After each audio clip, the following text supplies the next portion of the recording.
Prajashakti democratic party દ્વારા પાલિકાના અધિકારીઓની મિલીભગતને કારણે જે ફાઇલો બહાર જઈ રહી છે તેને લઈને મ્યુનિસિપલ કમિશનરને આવેદન આપ્યું. શહેરના દરેક ઘરોમાં પીવાનું પાણી એક જ ટાઈમ આવે છે, જે 2 ટાઈમ આપવામાં આવે અને સ્વચ્છ મળે, તેમજ દરેક વોર્ડમાં ગંદા પાણીની રજૂઆત થાય છે.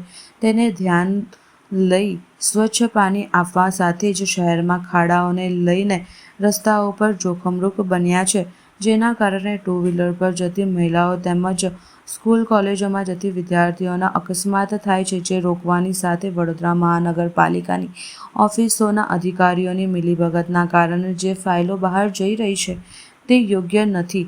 તેને રોકવા માટે આજે પ્રજાશક્તિ ડેમોક્રેટિક પાર્ટી દ્વારા મ્યુનિસિપલ કમિશનરને સૂચન સાથે આવેદનપત્ર આપવામાં આવ્યું. ઘણા ટાઈમથી આ પેન્ડિંગ હતું કમિશનરશ્રીને મળવાનું.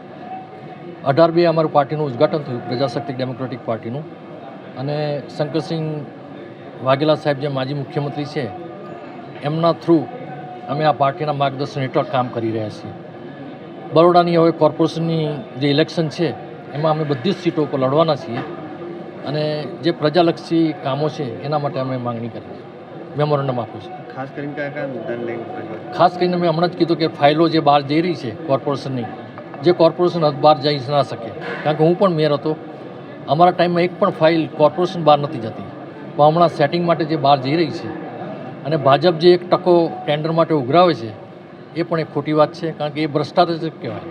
એટલે અમારો ખાસ એ જ વિરોધ હતો કે ફાઇલો બહાર ના જવી જોઈએ.